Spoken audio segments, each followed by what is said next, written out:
उस दिन अगर मुझे पता होता कि मेरा लाल जोड़ा मेरी खुशियों का नहीं बल्कि मेरी बर्बादी का कफन बनने जा रहा है तो मैं कभी उस शादी के लिए हाँ नहीं कहती। घर में ढोलक की खाप गूंज रही थी। सहेलियां हंस रही थी, गा रही थी और मेरे हाथों पर हल्दी लगा रही थी। सब कितने खुश थे। अयान के साथ मेरा निकाह तय हो चुका था। अयान जो सीधा साधा था, जिससे मैं प्यार करती थी। लेकिन इस हंसते खेलते घर के बाहर सड़क के उस पार एक काली बड़ी गाड़ी खड़ी थी। उसकी हेडलाइट सीधे हमारे घर के दरवाजे पर पड़ रही थी। गाड़ी के शीशे नीचे हुए, अंदर मीरान अफरीदी बैठा था। उसकी उंगलियों के बीच फंसा सिगरेट का धुआं हवा में उड़ रहा था और उसकी आंखें सीधे मुझ पर टिकी थी। उन आंखों में कोई प्यार नहीं था, सिर्फ एक सन की जिद थी। फातिमा, जरा अंदर आना, अम्मी बुला रही हैं। मेरी बहन ने मेरा हाथ खींचा। मैं कांपते कदमों से अंदर चली गई। मीरान अफरीदी इस शहर का वो नाम है जिससे अच्छे अच्छे घराने कांपते हैं। पैसा, ताकत और बेइंतहा गुरूर, ये तीन चीजें उसके पास थी। और चौथी चीज वो मुझे बनाना चाहता था। उसने मुझसे कहा था, तुम सिर्फ मेरी हो फातिमा। अगर किसी और की होने की कोशिश की तो उस शहर को शमशान बना दूंगा। मुझे लगा वो सिर्फ डरा रहा है, पर मैं गलत थी।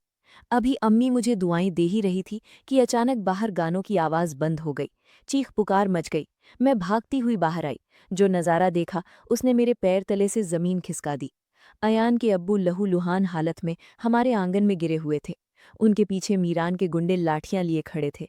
ये निकाह नहीं होगा, एक गुंडे ने चिल्लाकर कहा। मीरान भाई का हुक्म है। अगर अयान की बारात इस घर की तरफ बढ़ी तो वो बारात सीधे कब्रिस्तान जाएगी। उसी शहर के दूसरे कोने में एक और औरत की जिंदगी का तमाशा सरेआम बाजार में बनाया जा रहा था। मलीहा, जिसने अपने पति जामिन को अपनी दुनिया मान लिया था। निकल जाओ मेरे घर से और दोबारा अपनी मनहूस शक्ल मत दिखाना। जामिन ने मलीहा का सूटकेस सड़क पर फेंकते हुए चिल्लाया। जामिन, मेरी बात तो सुनिए, खुदा के लिए मुझ पर ऐसा झूठा इल्जाम मत लगाइए। मैंने कुछ नहीं किया। मलीहा घुटनों के बल बैठकर रो रही थी। आस पड़ोस के लोग तमाशा देख रहे थे, लेकिन कोई आगे नहीं आया। जामिन ने मलीहा पर बदचलन होने का झूठा इल्जाम लगाया था ताकि वो उसे अपनी जिंदगी से निकाल सके। चली जाओ, वरना धक्के मारकर पुलिस के हवाले कर दूंगा। जामिन ने दरवाज़ा मुंह पर बंद कर लिया। तेज बारिश शुरू हो गई थी। मलीहा सड़क के किनारे बैठी सिसक रही थी। उसकी समझ में नहीं आ रहा था कि वो कहाँ जाए, किससे मदद मांगे। तभी एक आलीशान गाड़ी उसके पास आकर रुकी। गाड़ी का दरवाज़ा खुला और एक शख्स छाता लिए बाहर आया। वो कबीर खान अफरीदी था, मीरान का चचेरा भाई, लेकिन स्वभाव में उससे बिल्कुल अलग। कबीर ने छाता मलीहा के सर पर तान दिया। उसने मलीहा की तरफ देखा। उसकी आंखों में मलीहा के लिए हमदर्दी थी। इस तरह सड़क पर बैठने से तकलीफ कम नहीं होगी, उठिए। कबीर की आवाज में एक अजीब सा ठहराव था। मलीहा ने डरते हुए ऊपर देखा। आप कौन हैं? मुझे किसी की मदद नहीं चाहिए। कबीर ने फीकी मुस्कान के साथ कहा, मैं कबीर हूं और इस वक्त आपको मदद की नहीं, एक महफूज जगह की जरूरत है। चलिए मेरे साथ। मलीहा को नहीं पता था कि कबीर का हाथ थामना उसे मीरान और जामिन के बीच चल रही एक बहुत बड़ी जंग के बीच खड़ा कर देगा। जिधर शहर की सड़कों पर ये सब चल रहा था, वहीं शहर के सबसे बड़े कॉलेज में एक अलग ही तूफान पक रहा था। प्रोफेसर इब्तिसाम सितंदर अपनी क्लास ले रहे थे। वो अपने कड़े उसूलों और सादगी के लिए जाने जाते थे। तभी क्लास का दरवाज़ा जोर से खुला। आयशा अफरीदी, मीरान की छोटी बहन, अपने दोस्तों के साथ अंदर आई। उसके चेहरे पर वही रईसी का घमंड था जो उसके पूरे खानदान में था। वो बिना परमिशन के सीधे जाकर पिछली सीट पर बैठ गई और पैर मेज पर रख दिए। मिस आयशा, ये मेरी क्लास है। यहाँ आने के कुछ कायदे हैं। बाहर जाइए और तमीज से अंदर आने की इजाज़त मांगिए। इब्तिसाम ने शांत लेकिन सख्त आवाज में कहा। पूरी क्लास में सन्नाटा छा गया। आज तक किसी की हिम्मत नहीं हुई थी कि आयशा अफरीदी को टोका जाए। आयशा अपनी जगह से उठी, इब्तिसाम के नज़दीक आई और टेबल पर हाथ रखकर बोली, प्रोफेसर साहब, शायद आप नए हैं। इस कॉलेज का डीन भी मेरे डैडी के सामने हाथ जोड़कर खड़ा होता है। मुझे टोकने की गलती दोबारा मत करना। इब्तिसाम ने अपनी डायरी बंद की, सीधे आयशा की आंखों में देखा और कहा, डीन दबाव में आ सकता है, इब्तिसाम सिकंदर नहीं। जब तक आप माफ़ी नहीं मांगती, आप मेरी क्लास में नहीं बैठेंगी। Get out. आयशा का चेहरा गुस्से से लाल हो गया। उसने इब्तिसाम को देख लेने की धमकी दी और पैर पटकती हुई बाहर निकल गई। डीन तुरंत दौड़ता हुआ इब्तिसाम के केबिन में आया। इब्तिसाम जी, आपने ये क्या कर दिया? वो अफरीदी खानदान की बेटी है। वो आपकी नौकरी तो क्या, आपकी जान भी ले सकते हैं। इब्तिसाम ने मुस्कुराकर कहा, नौकरी जाएगी तो कोई और मिल जाएगी डीन साहब, लेकिन अगर उसूल चले गए तो खुद को आईने में कैसे देखूंगा। इधर हमारे घर पर मातम छा गया था।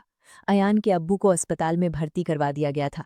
अयान का फोन आया, उसकी आवाज़ कांप रही थी। फातिमा, मुझे माफ़ कर देना, मैं मीरान अफरीदी से नहीं लड़ सकता। वो बहुत ताकतवर है। अगर मैंने ये शादी की तो वो मेरे पूरे परिवार को मार डालेगा। हमारा रिश्ता यहीं ख़त्म होता है। फ़ोन कट गया। मेरे हाथ से फ़ोन छूट कर गिर गया। अम्मी दहाड़े मारकर रोने लगी। अब्बू ने अपना सर पकड़ लिया। मीरान ने एक बार फिर हमारी खुशियों का गला घोंट दिया था। ये तीसरा रिश्ता था जो मीरान की वजह से टूटा था। वो हर बार यही करता। जो भी लड़का मुझसे शादी करने के लिए आगे आता, मीरान उसे या तो इतना डरा देता या इतना पीटता कि वो खुद पीछे हट जाता। शाम को जब मैं गुमसुम अपने कमरे की खिड़की के पास बैठी थी, तभी मेरे फ़ोन पर एक अनजान नंबर से मैसेज आया। तीसरा भी गया। अब तो मान जाओ फातिमा, तुम्हारे नसीब में सिर्फ मीरान का नाम लिखा है। कल सुबह मैं तुम्हारे घर आ रहा हूँ, बारात का दिन तय करने। मेरी रूह कांप गई। वो हमारे घर आने वाला था। अगली सुबह, जैसा कि उसने कहा था, हमारे घर के बाहर गाड़ियों का काफिला आकर रुका। मीरान अफरीदी अपनी पूरी अकड़ के साथ हमारे छोटे से घर के अंदर दाखिल हुआ। उसके पीछे उसके गनमैन थे। मेरे अब्बू डर के मारे खड़े हो गए। अफरीदी साहब, आप हमसे क्या चाहते हैं? हम गरीब लोग हैं, हमें बख्श दीजिए। अब्बू ने हाथ जोड़े। मीरान सोफे पर बैठ गया, एक पैर दूसरे पैर पर रखा और मुस्कुराया। अरे अंकल जी, हाथ मत जोड़िए, मैं तो आपका दामाद बनने आया हूँ। अपनी बेटी का हाथ मेरे हाथ में दे दीजिए, आपकी सारी गरीबी और परेशानियां पल भर में दूर हो जाएंगी। मीरान, तुम जानवर हो। मैं अपने कमरे से बाहर आ गई। मेरी आंखों में आंसू थे, लेकिन इस बार डर से ज्यादा गुस्सा था। मैं मर जाऊंगी लेकिन तुमसे कभी निकाह नहीं करूंगी। मीरान उठा। वो रेंगते हुए सांप की तरह मेरे करीब आया। उसकी आंखों में एक अजीब सा पागलपन था। उसने जेब से एक कागज निकाला और मेरे अब्बू के सामने फेंक दिया। ये आपके घर के नीलामी के कागजात हैं। आपके भाई ने जो कर्ज लिया था, उसकी गारंटी आपने दी थी। वो कर्ज का अधिकार अब मेरे पास है। अगर फातिमा अगले 3 दिनों में मेरे नाम का निकाहनामा साइन नहीं करती, तो आप सब इस घर से बेघर हो जाएंगे और आपके भाई सलाखों के पीछे होंगे। मीरान ने मेरी तरफ देखा, उंगली से मेरे आंसू पोंछे और फुसफुसाया। फैसला तुम्हारा है फातिमा, या तो मुस्कुराकर मेरी बेगम बन जाओ या फिर अपने पूरे परिवार को सड़कों पर भीख मांगते हुए देखो। वो हंसता हुआ अपने आदमियों के साथ बाहर निकल गया। हमारे पैर तले से जमीन खिसक चुकी थी। 3 दिन, सिर्फ 3 दिन थे मेरे पास। या तो मैं अपनी जिंदगी उस दरिंदे के नाम कर दूं या अपने परिवार को तबाह होते देखूं। क्या कोई चमत्कार मुझे इस नर्क से बचा पाएगा? जब जिंदगी आपको चारों तरफ से घेर लेती है, तब आपके पास सिर्फ 2 ही रास्ते बचते हैं। या तो घुटने टेक दो और किस्मत के गुलाम बन जाओ, या फिर उस दर्द को अपनी ढाल बनाकर खुद को एक अंगारा बना लो। मीरान अफरीदी के जाने के बाद हमारे घर की हवा जैसे थम सी गई थी। अम्मी एक कोने में बैठी रोए जा रही थी और अब्बू फटी हुई आंखों से उन नीलामी के कागजात को देख रहे थे जो मीरान ने हमारे सामने फेंके थे। वो कागज नहीं, हमारी बर्बादी का फरमान थे। 3 दिन का वक्त था, सिर्फ 72 घंटे, और उसके बाद हमारा ये छोटा सा आशियाना हमसे छीन लिया जाता। अब्बू, आप रोइए मत, मैंने उनके कांपते हाथों को अपने हाथों में लेते हुए कहा। मेरी आवाज में अजीब सा सन्नाटा था। रोना तो मुझे चाहिए था, लेकिन इस वक्त अगर मैं टूट जाती तो मेरा पूरा परिवार बिखर जाता। फातिमा बेटी, मैं अपनी इज्जत और अपना घर तो गंवा सकता हूँ, लेकिन तुझे उस भेड़िए के मुंह में नहीं धकेल सकता। हम शहर छोड़ देंगे अब्बू। अब्बू ने भर्राई आवाज में कहा। शहर छोड़कर कहाँ जाएंगे अब्बू? मीरान की पहुंच बहुत ऊपर तक है, वो हमें ढूंढ निकालेगा। मेरी छोटी बहन ने रोते हुए कहा। उसकी बात में कड़वा सच था। मीरान अफरीदी से भागना मुमकिन नहीं था। उसी रात शहर के दूसरे हिस्से में कबीर खान अफरीदी के आलीशान बंगले के एक कमरे में मलीहा बैठी थी। उसकी आंखों की नींद उड़ चुकी थी। वो खिड़की से बाहर हो रही तेज बारिश को देख रही थी। जामिन ने उस पर जो इल्जाम लगाए थे, वो एक औरत के आत्मसम्मान पर सबसे बड़ा वार थे। तभी कमरे के दरवाजे पर दस्तक हुई। कबीर हाथ में कॉफी के 2 मग लिए अंदर आया। उसने एक मग मलीहा की तरफ बढ़ाया। सोए नहीं आप? कबीर ने बेहद नरमी से पूछा।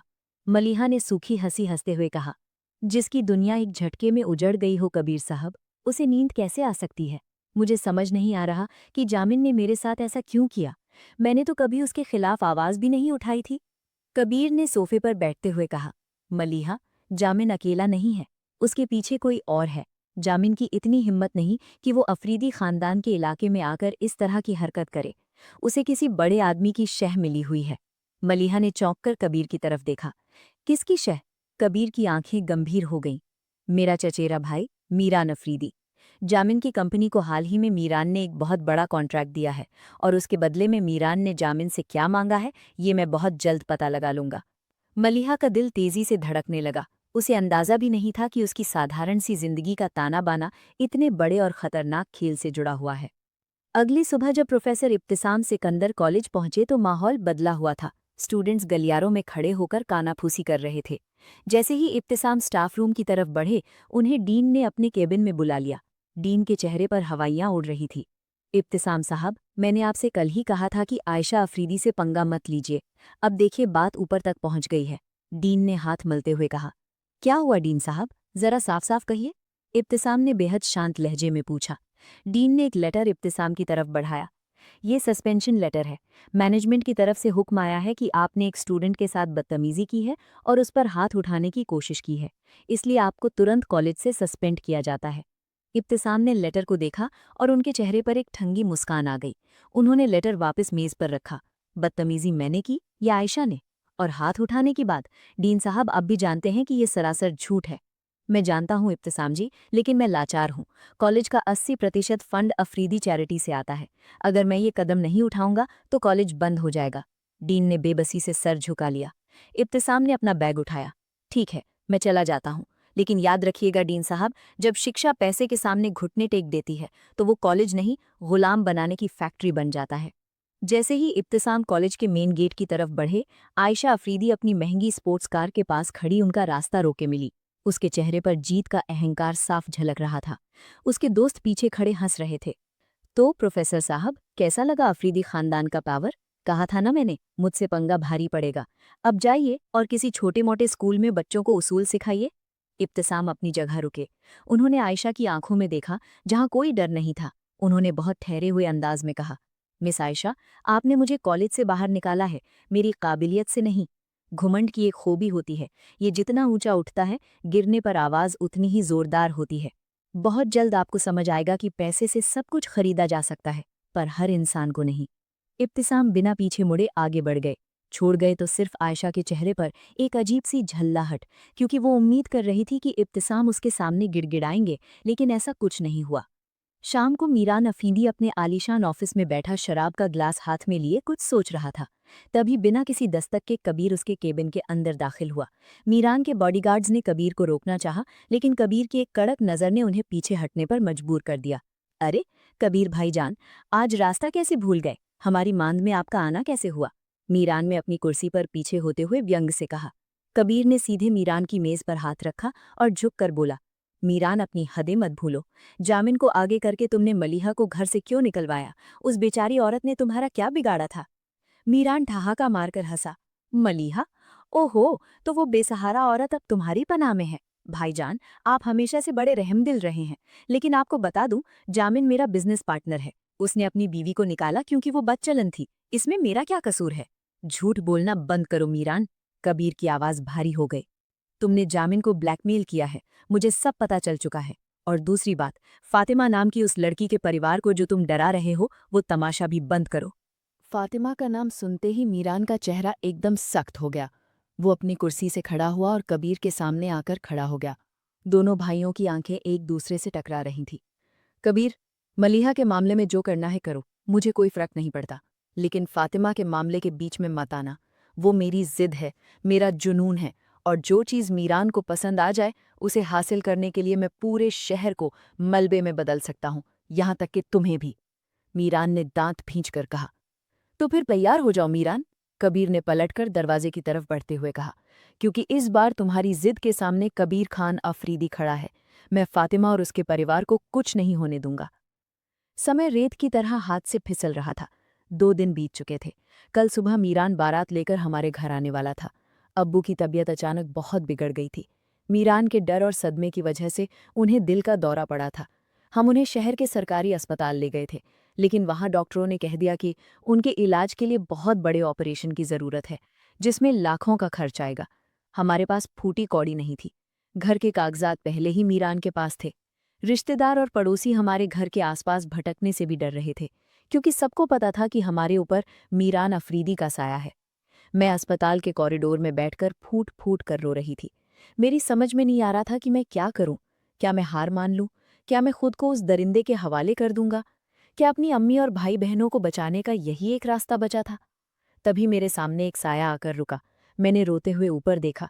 वो कोई गुंडा नहीं था, वो एक बेहद संभ्रांत और शांत दिखने वाला शख्स था, जिसकी आंखों में एक अजीब सा हौसला था। वो प्रोफेसर इब्तिसाम सिकंदर थे। वो अस्पताल में किसी रिश्तेदार से मिलने आए थे और उन्होंने मुझे इस तरह रोते हुए देख लिया था। आप इतनी परेशान क्यों हैं? क्या हुआ है? इब्तिसाम ने आगे बढ़कर पूछा और मुझे पानी का ग्लास दिया। मैंने हिचकिचाहट के साथ उन्हें सब कुछ बता दिया। अब्बू की बीमारी, मीरान की जिद और हमारे घर की नीलामी। मुझे लगा वो भी दूसरों की तरह मीरान का नाम सुनकर भाग जाएंगे, लेकिन इब्तिसाम के चेहरे पर डर का एक भी भाव नहीं आया। उन्होंने गहरी सांस ली और कहा, फातिमा जी, डर को अगर आप अपने ऊपर हावी होने देंगी तो वो आपको खा जाएगा। आपके अब्बू के इलाज का पूरा खर्च मैं उठाऊंगा। मैं चौंक गई। आप? लेकिन आप तो मुझे जानते भी नहीं। और मीरान? मीरान अफरीदी इंसान नहीं, एक बीमारी है, इब्तिसाम ने कड़क आवाज में कहा। और बीमारी का इलाज डरना नहीं, उसका सामना करना होता है। आप अपने अब्बू के फॉर्म्स पर साइन कीजिए। ऑपरेशन आज ही होगा और कल सुबह मीरान को जवाब मैं दूंगा। इब्तिसाम की बातों ने मेरे मरते हुए हौसले में जैसे नई जान फूंक दी, लेकिन मुझे नहीं पता था कि मीरान से टकराना इब्तिसाम के लिए कितना खतरनाक साबित होने वाला था। तीसरे दिन की सुबह हो चुकी थी, वो मनहूस सुबह, जिसका डर हमें पिछले 3 दिनों से सोने नहीं दे रहा था। हमारे घर के बाहर ढोल नगाड़ों की आवाज गूंजने लगी, लेकिन ये कोई आम बारात नहीं थी, ये एक जबरदस्ती का तमाशा था। मीरान अफरीदी शेरवानी पहने, चेहरे पर एक शैतानी मुस्कान लिए हमारे आंगन में दाखिल हुआ। उसके साथ एक मौलवी और निकाह के कागजात थे। अम्मी अंदर कमरे में रो रही थी, अब्बू अभी भी अस्पताल में थे। घर में सिर्फ मैं और मेरी छोटी बहन थे। कहाँ हो बेगम साहब? देखिए, आपका दूल्हा आपकी चौखट पर आ गया है, मीरान ने जोर से चिल्लाकर कहा। मैं पर्दे के पीछे से बाहर आई। मेरी आंखों में आंसू नहीं थे, सिर्फ नफरत थी। मीरान, निकाह हमेशा 2 लोगों की मर्जी से होता है और मेरी मर्जी कभी शामिल नहीं होगी, मैंने चीख कर कहा। मीरान हंसा और उसने अपनी जेब से रिवॉल्वर निकाली और उसे सीधे मेरी बहन के माथे पर टिका दिया। मर्जी तो तुम्हें शामिल करनी पड़ेगी फातिमा, वरना आज इस घर में निकाह की रस्में बाद में होंगी, पहले तुम्हारी इस प्यारी बहन का जनाजा उठेगा। मेरी सांसें अटक गई। नहीं, मीरान, छोड़ दो उसे, मैं चिल्लाई। तो दस्तखत करो इस निकाहनामे पर, मीरान ने जोर से चिल्लाकर कहा और मौलवी को आगे बढ़ाया। मेरा हाथ कांप रहा था, मैंने पेन उठाया। जैसे ही मैं कागज पर दस्तखत करने वाली थी, तभी हमारे घर का मुख्य दरवाज़ा एक जोरदार धमाके के साथ खुला। दरवाजे पर कबीर खान अफरीदी और प्रोफेसर इब्तिसाम सिकंदर एक साथ खड़े थे। उनके पीछे पुलिस की एक पूरी टीम थी। रुक जाओ मीरान, कबीर ने गरजते हुए कहा, तुम्हारा ये खेल यहीं खत्म होता है। मीरान ने पलटकर देखा और उसकी आंखें गुस्से से लाल हो गईं। कबीर, तुम्हारी हिम्मत कैसे हुई मेरे बीच में आने की? और इस मामूली प्रोफेसर को तुम यहाँ क्यों लाए हो? इब्तिसाम आगे बढ़े और उन्होंने मीरान के हाथ से वो निकाहनामा छीन कर फाड़ दिया। मीरान अफरीदी, तुम कानून से ऊपर नहीं हो, और जहां तक इस मामूली प्रोफेसर की बात है, तो तुम्हें बता दूं कि जिस जमीन और घर के दम पर तुम उड़ रहे हो, उसके सारे असली पेपर्स अब हमारे पास हैं। तुम खुद कंगाल हो चुके हो।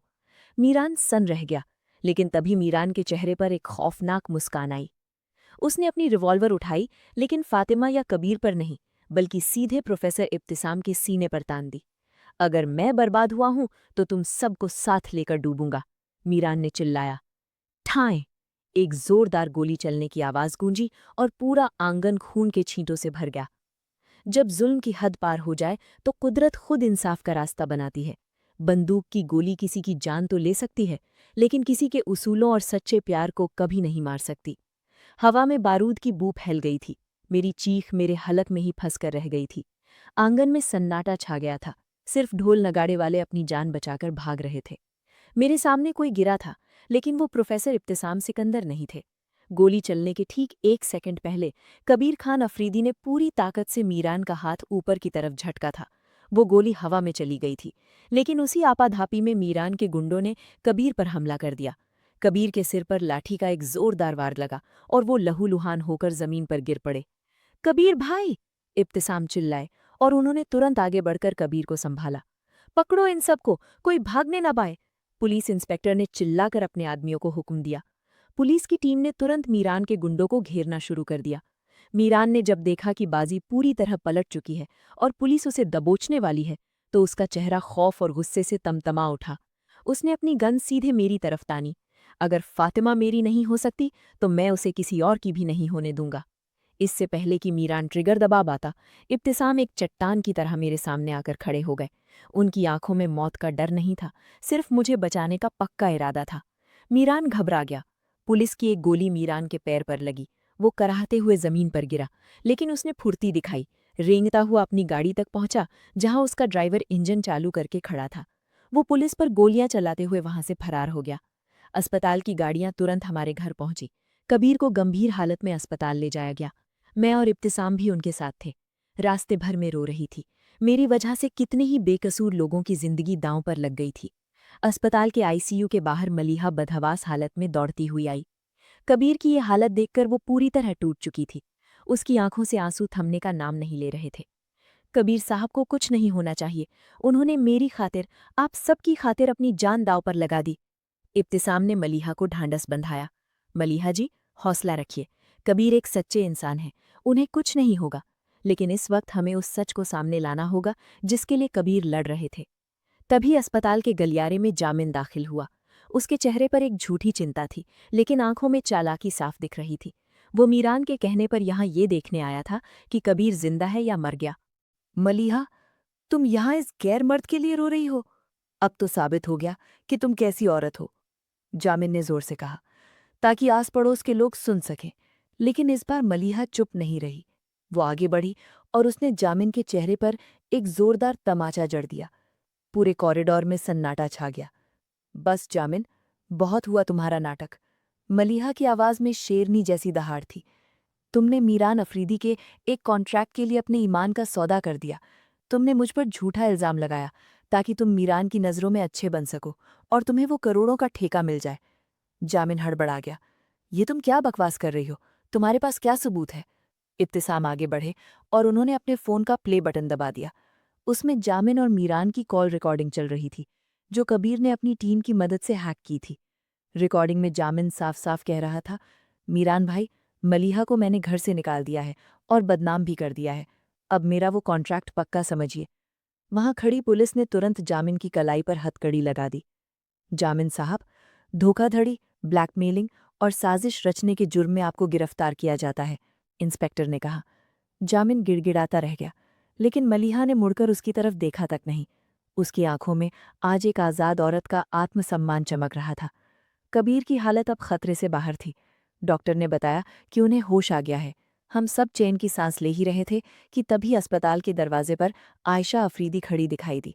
उसका वो पुराना रईसी का घमंड गायब था। उसके बाल बिखरे हुए थे और आंखों में डर था। उसे पता चल चुका था कि उसके भाई मीरान ने क्या क्या काले कारनामे किए हैं और पुलिस अब उसे ढूंढ रही है। वो धीरे धीरे प्रोफेसर इब्तिसाम की तरफ बढ़ी। उसकी नज़रें ज़मीन पर झुकी हुई थीं। प्रोफेसर साहब, आयशा की आवाज़ कांप रही थी, मुझे माफ़ कर दीजिए। मैंने आपके साथ जो किया वो मेरे ख़ानदान की झूठे गुरूर का नतीजा था। मुझे आज समझ आया कि पैसा और ताकत किसी की ज़िंदगी बर्बाद तो कर सकते हैं, पर किसी का सम्मान नहीं खरीद सकते। मेरे भाई ने जो किया, उसकी वजह से मैं खुद से नफ़रत करने लगी हूँ। इब्तिसाम ने आयशा की तरफ देखा। उनकी आंखों में कोई गुस्सा नहीं था, सिर्फ एक शिक्षक की नरमी थी। मिस आयशा, इंसान गलती का पुतला होता है, लेकिन जो अपनी गलती मान ले, वो इंसानियत की तरफ पहला कदम बढ़ाता है। मुझे आपसे कोई शिकायत नहीं है। मुझे खुशी है कि आपको सच का एहसास हो गया, इब्तिसाम ने शांति से कहा। आयशा ने रोते हुए इब्तिसाम के पैर छुए और कबीर के कमरे की तरफ चली गई। उसका अहंकार हमेशा के लिए टूट चुका था और उसकी जगह एक समझदार इंसान ने ले ली थी। लेकिन कहानी का खलनायक अभी भी खुला घूम रहा था। मीरान अफरीदी इतनी आसानी से हार मानने वालों में से नहीं था। पैर में गोली लगने के बावजूद वो पुलिस की गिरफ्त से बचकर शहर के बाहरी इलाके में बने अपने पुराने गोदाम में छुपा हुआ था।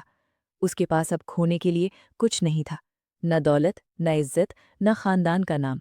अब उसके सिर पर सिर्फ और सिर्फ बदला लेने का खून सवार था।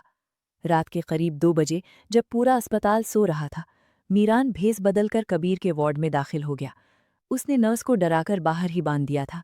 उसके हाथ में एक पेट्रोल का कैन था। अगर मैं तबाह हुआ हूं तो इस शहर में किसी को भी चैन की नींद सोने नहीं दूंगा। मीरान ने बुदबुदाते हुए पूरे वार्ड के बाहर पेट्रोल छिड़कना शुरू कर दिया। तभी इब्तिसाम, जो मेरे लिए कैंटीन से चाय लेने गए थे, वापस लौटे। उन्होंने मीरान को पेट्रोल छिड़कते हुए देख लिया। मीरान, रुक जाओ, ये तुम क्या पागलपन कर रहे हो? इब्तिसाम चिल्लाए और उन्होंने मीरान पर छलांग लगा दी। दोनों के बीच जोरदार हाथापाई शुरू हो गई। मीरान के हाथ में लाइटर था। उसने इब्तिसाम को धक्का दिया और लाइटर जलाकर जमीन पर फेंक दिया। पल भर में पूरे कॉरिडोर में आग की लपटें उठने लगी। धुआं इतना घना था कि कुछ दिखाई नहीं दे रहा था। कबीर, फातिमा, बाहर निकलो! इब्तिसाम आग की लपटों के बीच चिल्ला रहे थे। मैं और मलीहा कबीर को व्हीलचेयर पर बिठाकर किसी तरह पिछले दरवाजे से बाहर निकालने में कामयाब रहे, लेकिन इब्तिसाम अंदर ही फंस गए थे और मीरान उनके सामने खड़ा था, जिसके हाथ में एक लोहे की रॉड थी। आज तुम यहां से जिंदा बाहर नहीं जाओगे प्रोफेसर, मीरान ने चिल्लाकर रॉड हवा में लहराई। तभी आग की एक बड़ी लपट के कारण छत का एक भारी हिस्सा मीरान के ऊपर आ गिरा। मीरान चिल्लाया और मलबे के नीचे दब गया। आग तेजी से बढ़ रही थी। इब्तिसाम चाहते तो मीरान को वहीं मरने के लिए छोड़ सकते थे, लेकिन उनके उसूलों ने उन्हें ऐसा करने नहीं दिया। उन्होंने अपनी जान जोखिम में डालकर उस जलते हुए मलबे को हटाया और मीरान को घसीटते हुए बाहर ले आए। जैसे ही वो दोनों अस्पताल के लॉन में पहुंचे, अस्पताल की बिल्डिंग का वो हिस्सा धड़ाम से गिर गया। पुलिस और फायर ब्रिगेड की गाड़ियां आ चुकी थीं। मीरान बुरी तरह झुलस चुका था और दर्द से कराह रहा था। उसने इब्तिसाम की तरफ देखा, जिसने अभी अभी उसकी जान बचाई थी। मीरान की आंखों में पहली बार अपनी हार और शर्मिंदगी के आंसू थे। तुमने तुमने मुझे क्यों बचाया? मैं तो तुम्हें मारना चाहता था, मीरान ने टूटती आवाज में पूछा। इब्तिसाम ने हाफते हुए कहा, क्योंकि तुम में और मुझ में यही फर्क है मीरान। तुम जान लेना जानते हो और एक शिक्षक जान बचाना और जिंदगी संवारना जानता है। पुलिस ने अधमरी हालत में मीरान को अपनी कस्टडी में ले लिया। उसकी जिद, उसका गुरूर और उसका खौफ हमेशा के लिए उस आग की लपटों में खाक हो चुका था। इस खौफनाक रात के 6 महीने बीत चुके थे। शहर में अब एक नई सुबह का आगाज हो चुका था। मीरान अफरीदी और जामिन अपने कर्मों की सजा जेल की सलाखों के पीछे काट रहे थे। कॉलेज का माहौल अब पूरी तरह बदल चुका था। प्रोफेसर इब्तिसाम सिकंदर को सस्पेंशन वापस लेकर पूरे सम्मान के साथ कॉलेज का नया वाइस प्रिंसिपल बना दिया गया था। आयशा अब उनकी सबसे होनहार और तमीज़दार स्टूडेंट बन चुकी थी, जो हर काम में उनके उसूलों का पालन करती थी। कबीर खान अफरीदी पूरी तरह ठीक हो चुके थे। उन्होंने मलीहा के आत्मसम्मान को समाज में वापस लौटाया था। मलीहा अब कबीर की कंपनी में एक बड़े पद पर काम कर रही थी। उन दोनों की आंखों में एक दूसरे के लिए जो सम्मान और छुपा हुआ प्यार था, वो अब धीरे धीरे एक खूबसूरत रिश्ते का रूप ले रहा था। और मैं, फातिमा, मेरे अब्बू अब पूरी तरह ठीक थे और हमारा घर भी हमारे पास महफूज था। आज कॉलेज के एनुअल फंक्शन का दिन था। मैं स्टेज के पीछे खड़ी थी। इब्तिसाम साहब को स्टेज पर स्टेज सेरेमनी के लिए बुलाया जा रहा था। जब वो पोडियम पर आए तो पूरा हॉल तालियों की गड़गड़ाहट से गूंज उठा। उन्होंने माइक संभाला और कहा, जिंदगी में जब भी आपके सामने सही और गलत का रास्ता आए, तो हमेशा सही रास्ता चुनिए, भले ही उस पर मुश्किलें ज्यादा हों, क्योंकि जिद और ताकत से आप किसी को डरा तो सकते हैं, लेकिन किसी का दिल और सम्मान सिर्फ अपनी सादगी और उसूलों से ही जीता जा सकता है। उनकी नज़रें सीधे हॉल में पीछे खड़ी मुझ पर थीं। मेरी आंखों में खुशी के आंसू थे। अम्मी और अब्बू ने हमारे निकाह की बात चलाई थी, और इस बार ये कोई जबरदस्ती का सौदा नहीं था। ये दो रूहों का, सच्चे प्यार का और सम्मान का मिलन था। जिस लड़की की जिंदगी में कभी सिर्फ डर का साया था, आज उसके चेहरे पर दुनिया की सबसे खूबसूरत मुस्कान थी। हमारी कहानी ने साबित कर दिया था कि चाहे रात कितनी भी काली और लंबी क्यों ना हो, सुबह का उजाला होकर ही रहता है।